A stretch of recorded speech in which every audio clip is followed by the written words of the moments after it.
How's it going, ladies and gentlemen? It's David here with Mac Tutorials 14. And so today we are back with the 10th episode of our podcast. Today I actually have Akhil from CurryMonsterTV subbing for Max. And in this episode we talk about Google opens up more Explorer spots for Google Glass, JailbreakCon 2014, Amazon preparing to launch 3D smartphone in this coming September, new Tweak OS experience, iWatch rumors, and much, much more.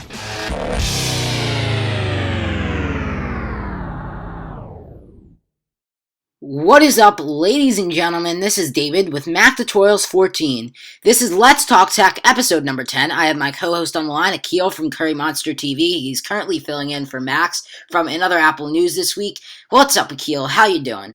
I'm doing great, and to all of my fans from CurryMonsterTV, shout out to you guys. Let's take it back to you, David. Okay, so basically Max is actually in Italy this week. He's going to be back, I think, Sunday. So he's in Italy. So he cannot do it this week. And we had a lot of things that we needed to cover, so I basically just said, if I get someone to fill in, would you be all right with that? And he said, yeah. So I think this will become not like a regular thing, but I think we'll have Akhil on the show a little bit more, just to add some extra flair. Because if you guys don't know, he does have a jailbroken iPhone 5S on 7. What? Are you on 0.4 or 0.6?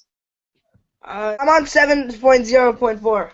Okay, so he's still on 0.4. So do not update to 0.6, which is okay, because it's a little bit annoying to go into iTunes and have to restore and update, but now you can anyway.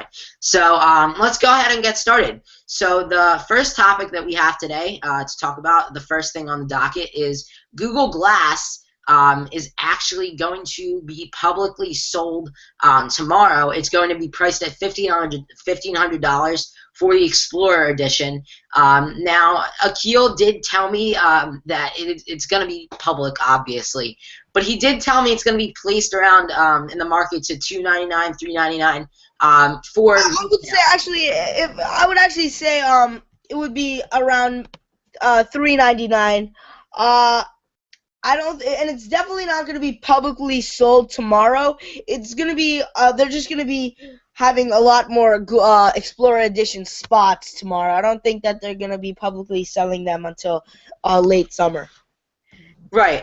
And so they're not going to be. This is kind of like where if you email them, and if they if they respond to it and they invite you to it, you pay the $1,500 fee, you tell them your address, and then they go ahead and email Google, or not email, they go ahead and mail Google Glass to you.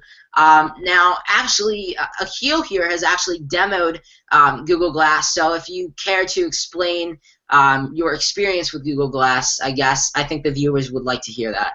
Yeah, I did actually. My older brother does have Google Glass, and also a couple of my friends do. Google Glass, it just by itself is a whole piece of revolutionizing piece of technology. Right. Because there's not many devices like it in the market as of now.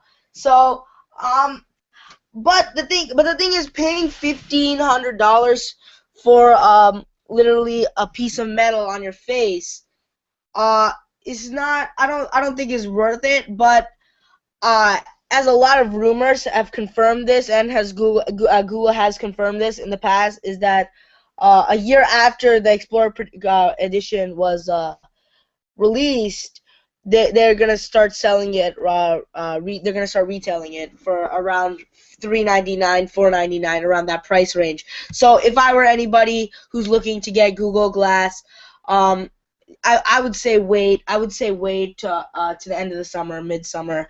Get it for a really nice price, the same exact thing. Also, they're gonna be releasing a brand new one for it to be when it's getting retailed.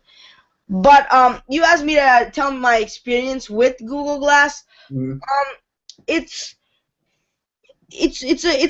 If anybody has iPhones out there, you can just imagine it's like a Siri on your face. Really, you just say, "Okay, Glass, search who's Barack Obama. Okay, Glass, send a message to Julie. Or okay, Glass, tell mom I'll be there in 5 minutes.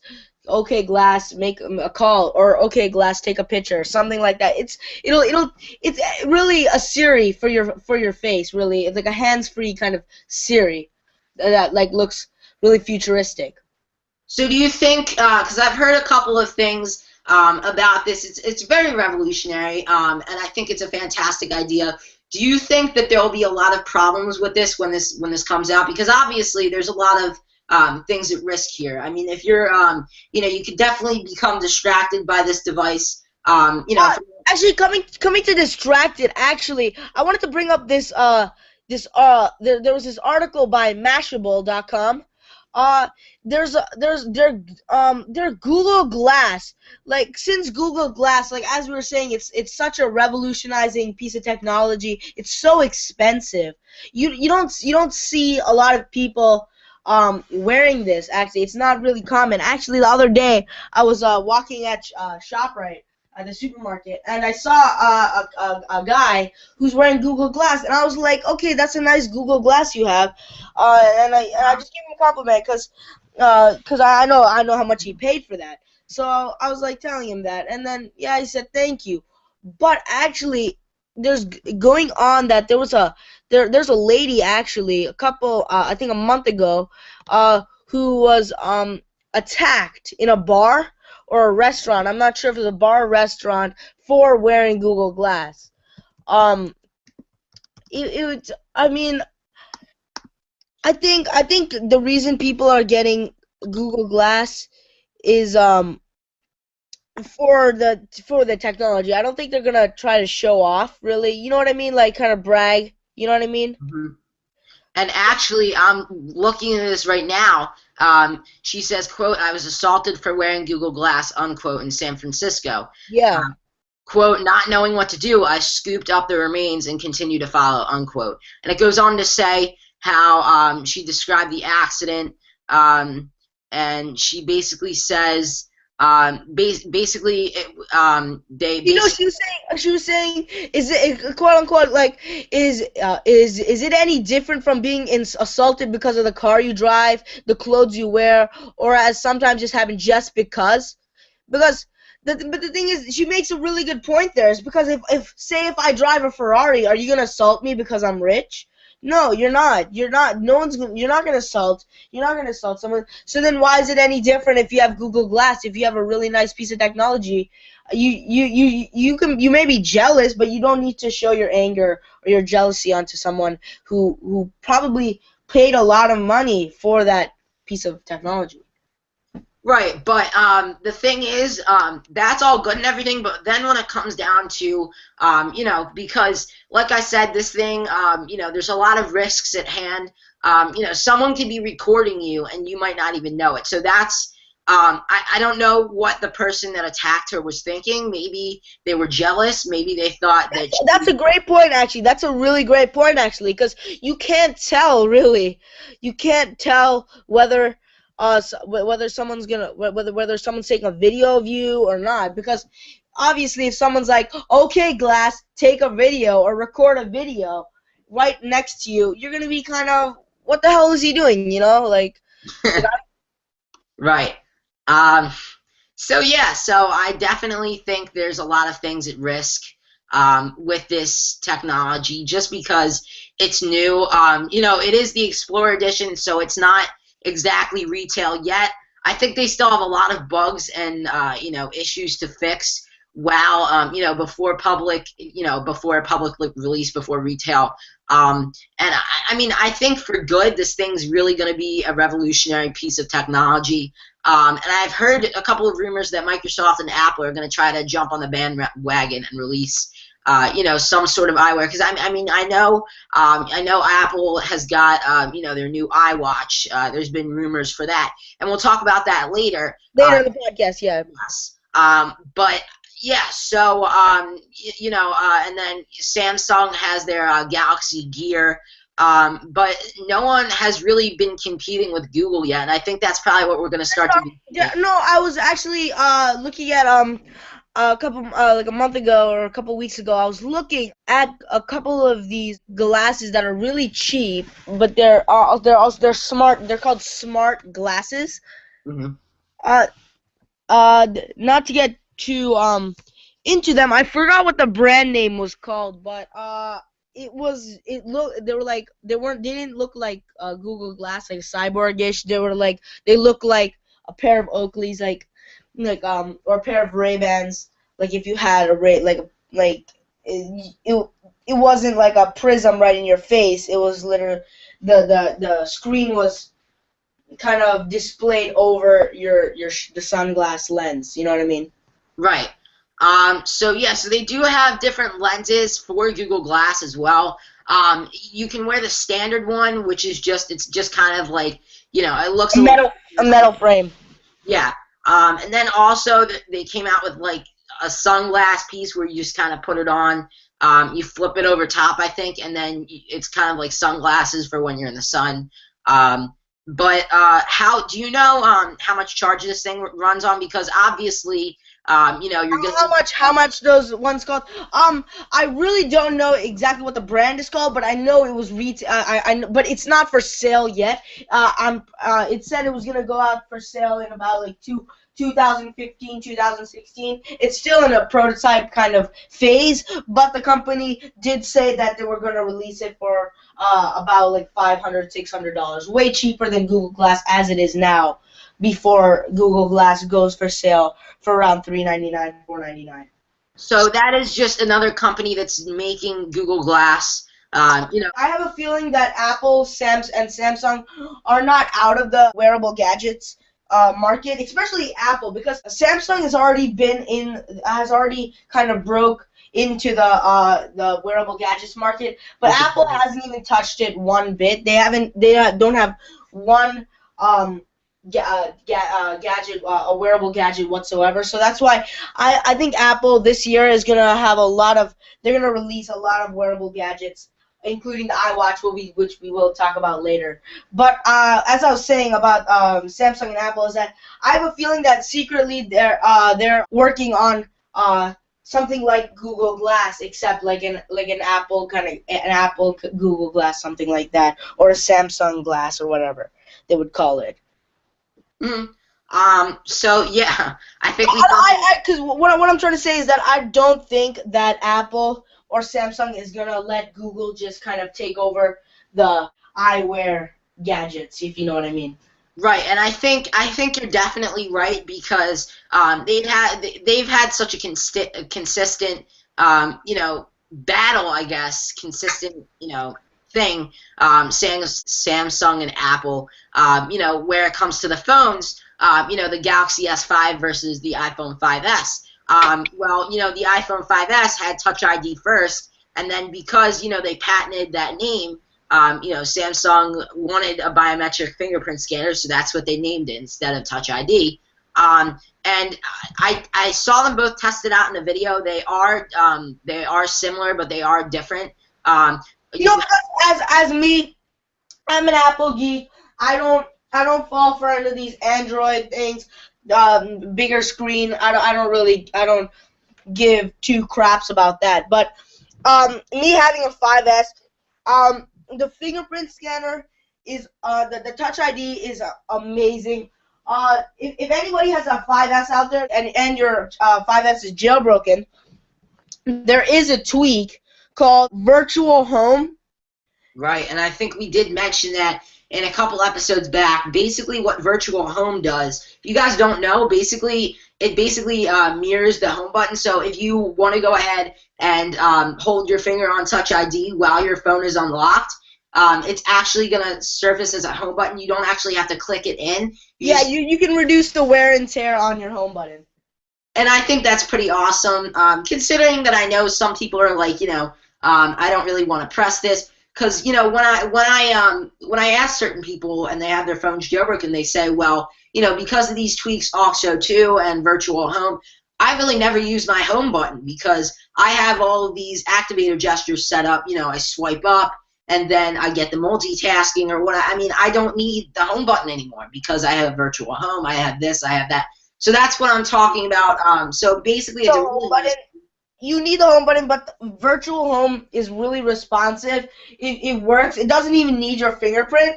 You don't even need to have your fingerprint in it because it doesn't need to verify your fingerprint. All it needs is a simple tap. It doesn't matter whose hand it is, whose thumb it is, whose finger it is. It's really responsive, and I hate to kind of make the increase the wear and tear on a beautiful phone as like Apple create as like the 5S. Uh-huh. Well, I just want to clarify, just in case people, are getting the wrong idea, because I don't want people getting the wrong idea.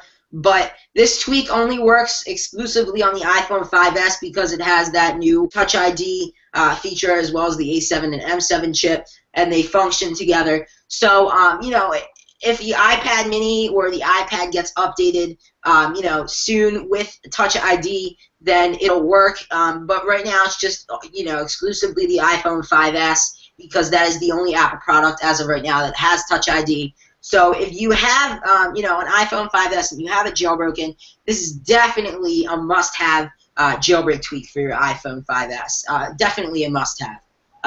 Do you want to go ahead and talk about the next one?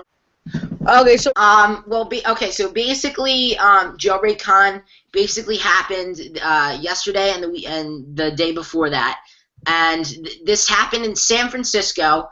Let me just go ahead and pull up. I know I have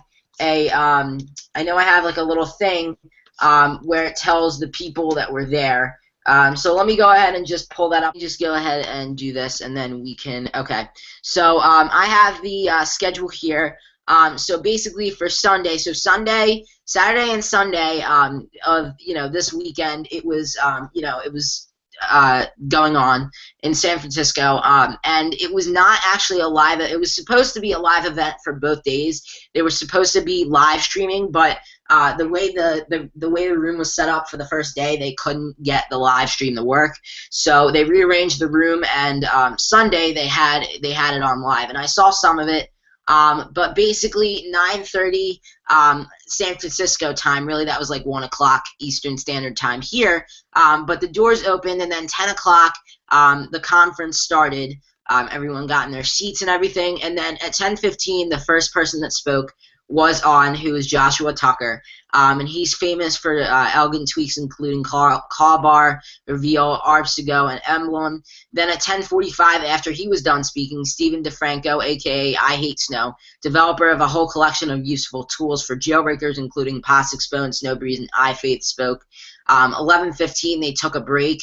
Then 11:30 Flippo Bigorella came up on stage. And he's a developer of Springtomize 3, developer of Password Pilot, CleverPin, a bunch of different things. Then at 12 o'clock, Ryan Petrich came up, the developer of dozens of amazing tweaks, from Activator to Video Paint to Display Recorder, all those different things. Then at 12:30, they broke for lunch. 1:30, Britta, who is Cydia's community manager, moderator of Jailbreak Q&A, and our jailbreak editor of iPhone Dev Wiki, was on. Then Nido TV 145 was on, and he discussed, why the Apple TV 3 wasn't jailbroken yet, and a bunch of different things. And I could just drone on and on. I don't really want to do that. So release-wise, basically what happened was Shurinix, which is he developed. He actually, if you guys jailbreak, he actually went ahead and designed for the evaders, which is pretty awesome. He designed for the evaders. He designed the jailbreaking tool, Evasion 7, and he designed that GUI, or user interface, for Evasion 7. Also, he did that as well for the user interface for Iris, and he did that for a couple of other tweaks.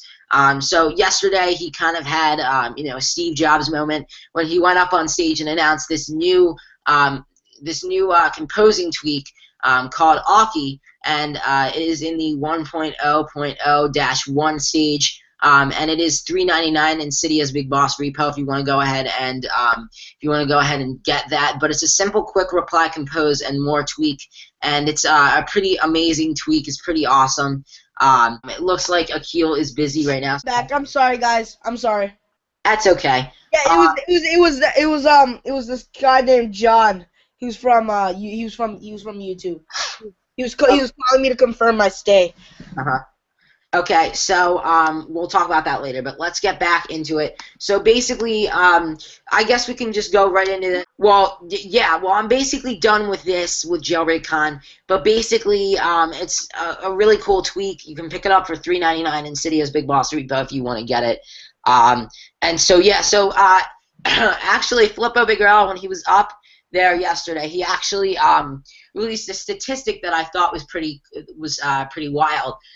Basically, a lot more than half of the users that downloaded Springtomize 3, just in general, it was pirated. So basically, the people that pirated this tweak outweighed the number of people that legitly bought it from Cydia, using PayPal or whatever. So I think that's pretty interesting, seeing as how, a lot of people, have this on their phones, whether it's a cracked version of Springtomize 3 or, they actually bought it for real. So I think that's kind of something cool to talk about here. So the next thing we have to talk about is the next thing up on the docket is alleged iPhone 6 cases surface on the internet. Now this kind of gives us basically kind of a feel of kind of what the iPhone 6 is gonna look like. In terms of size. I don't think if I have to be frank here, I really don't think those are really iPhone 6 cases. They could be, but I don't think they will, because I don't think it's that easy yet to figure out what Apple's doing, just because I think most people believe that Apple's going to release bigger screens to a 4.8, I believe a 4.8 inch screen and a 5.5 screen, right? 5.5 inch screen, right? Am I right? So there is going to be two different models. That's rumored. It's going to be two different models. One's a 4.7, 4.8. Then one's like a 5-inch. And not that it's a bad idea, but I really think that they should keep to where they are, just because it's been working for almost 8 years now, and I think it's doing pretty well for them. So you never know. I think if they increase the screen size, they're gonna actually make up more. They're gonna make more space. If they increase the screen, so I think that if the bigger their screen is, the more thinner their phone is gonna be, actually. Because think about it. With the iPad Air, the screen may be small. Even just with all iPads, since the screen is so big, it becomes much thinner because they can fit more things. You know what I mean? Right. Yeah. So I think that definitely, I think something's going to surface that's actually going to be true, because there is always something that surfaces towards the towards the start of towards the start of the announcement. Right before the announcement in October, maybe on September 30th, they'll have a leak. And it'll kind of be, a big leak for the iPhone 6, and it'll kind of be, maybe it's not even called the iPhone 6, maybe it'll be called the iPhone Air. I don't know. We don't know at this point what it's going to be called. We don't know. Go ahead. Okay. Yeah. So just to let you know, I will be having to go in like about a half an hour, I think. I have to eat lunch in a half an hour and leave to New York. Yeah, but we already talked about, Akhil. I talked about that when you were gone. And so basically, I'm just going to sum up these tweaks real fast, because I know. Sure. Yeah, you do that. Do that real quick. So push notify, basically what this allows you to do, you can get it on Cydia, and basically what this allows you to do, you set it up. You can install this on your Mac. And basically what you do is this connects through Bluetooth or through Wi-Fi, I forget which one. And basically you just go ahead and connect to your phone. And notifications, like text notifications, iMessage notifications that you get via your phone, they will actually show up on your computer, on your Mac. So if your iPhone's in the other room and you get an important text message, via iPhone, the push notification will go ahead and pop up on your screen. It won't show you the whole message, just because there's nothing, there's nothing to display that. There's no application. Like if you tap on it, it won't direct you to anywhere. It's just kind of letting you know, hey, you have a text, you have a new a new text message that you haven't seen that's on your iPhone right now, or hey, you have a new notification from Tweetbot or from Instagram or whatever it is. But that's a pretty nice tweak. I believe it's like $2.99 on the Big Boss repo. So if you have a Mac, I would definitely consider checking that out just because it'd be a helpful tweak to use.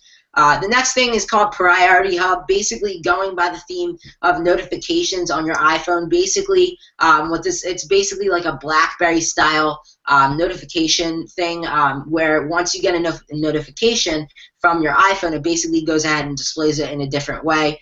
So this is free on Cydia's Big Boss repo, so if you want to go ahead and try this out, you can go ahead and do so. OS experience, which is amazing. So it's going by the theme of actually having sort of a mission control aspect like you're able to do on the Mac. So I know Akhil's familiar with mission control because he has a Mac. So basically it's kind of like mission control for iOS. This works great with the iPad. I've seen it demoed.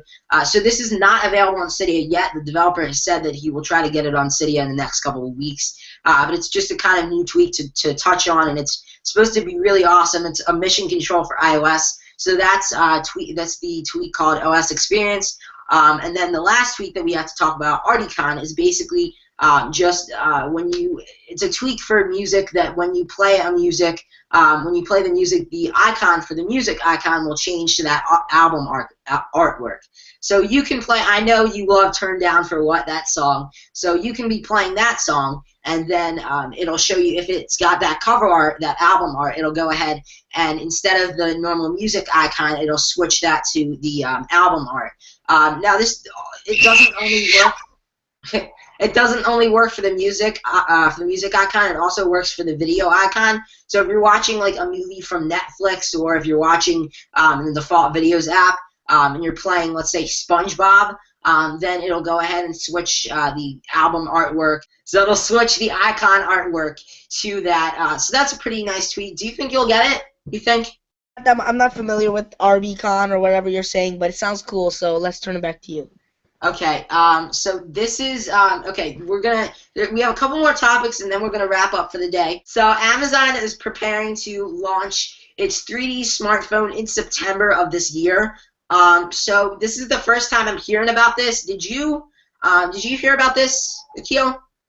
I did hear about that. I don't think, from all the articles I've been reading, it looks like it's supposed to be some holographic phone. That'd actually be pretty cool. So yeah, it would, but the technology, I don't think they're there yet. I think they need to. Yeah, I think they may be working secretly with the CIA. Yeah, undercover Akhil. Dun dun dun dun dun dun dun. No, okay. Anyway, so. Ha! Anyway, Sorry. Alright, I know you're trying to get in your YouTube character, but honestly, anyway, I'm trying to spice up your mother, yo. Okay, well, it's good that you're trying to do that. Anyway, so, cool. Yeah, so I don't think, I don't know if that's what they're talking about. Maybe they're talking about having it holographic. Maybe they're talking about just, having the camera. Okay, getting back to serious now. I don't think they're actually serious about that, the holographic thing. But who knows? I think it's too early to kind of think about like they're too early rumors. I think when it gets released in September or whenever Amazon say there are, we'll see what's gonna happen. Right. So the next thing, I think we kind of talked about that a lot. So the next thing we have to talk about, I know this is your favorite, is the iWatch. So anyway, basically, this is Apple's rumor. It's rumored to be Apple's new wearable that's going to be coming out in the third quarter of this year. So I don't know. Did you hear anything about price range? I guess it would be. I heard it was gonna be like around $399, $299, $399, like around where Galaxy Gear is priced. Okay, so basically they're trying to price it at a range where it's competing with the Galaxy Gear, basically. Yeah. Okay. So yeah, so this is definitely awesome. There's a lot of different concepts, or a lot of different concept ideas for the iWatch, a lot of different concept ideas for the iPhone 6, a lot of different concept ideas for everything. But yeah, so I know. Do you think you're gonna get it when it comes out? I mean, I don't know if I would spend the $2.99, $3.99 that it is. I would. Since it's Apple, I would. I mean, I may have to. I mean, I love Apple. I'm a huge Apple fanboy, but I may have to see, how it turns out, because there have been Apple products in the past, not for a really long time, but there have been Apple products in the past that just completely failed. So, I want to make sure that this isn't a huge fail on Apple's part. I want to make sure. Let's think about something. Think about this. Apple. Don't give me. Just hear me out for a second. Apple has already released the iWatch. Mm-hmm. They already have, actually. In a way, they actually have. Right. They already have with the iPod Nano. Right. That's what I was gonna say. So with the iPad, if you want like a little iWatch now, you can actually pick up an iPod Nano in the Apple Store, and there's like a little strap. You have to buy it, but there's a couple like apps you can. There's a couple apps you can get on the iPod Nano that you can put in the watch. Okay. Hi guys. All right. So anyway, yeah. So I guess that's it. This podcast was brought to you by CurryMonsterTV. Yeah. All right. So I guess that's it. That was Let's Talk Tech episode number 10. With CurryMonsterTV. Yes. He was subbing in for Max. So I hope this goes well. I'm gonna edit this. Comments if I did a good job. If I didn't, you. Okay. All right, guys. All right. So that's it for this episode. Wish me luck in New York. Okay. All right. So I guess we'll talk about that at a later date. I'm Indian. That's that's nice. Okay. All right. Any Indians in the house? Calling all Indians. Akhil. Yo, David, you remember in communications? Yes, I remember. Calling all Indians. Long story. All right, guys. Akhil wants his cookies. No, Matt Petco wants his cookies. Oh, okay. Assigned seat. Yeah, that's a long story. Okay, we'll talk about that offline. Yeah, so that's Let's Talk Tech episode number 10. Bye, guys. Alright, guys, so that pretty much wraps up Let's Talk Tech episode number 10. Thank you, Akhil from CurryMonsterTV, for joining me today to co-host Let's Talk Tech. Anyway, guys, thanks for watching. Make sure to tune in next time, where we go ahead and talk to you guys about what's new in the tech world. Anyway, guys, this is David, signing out. Peace.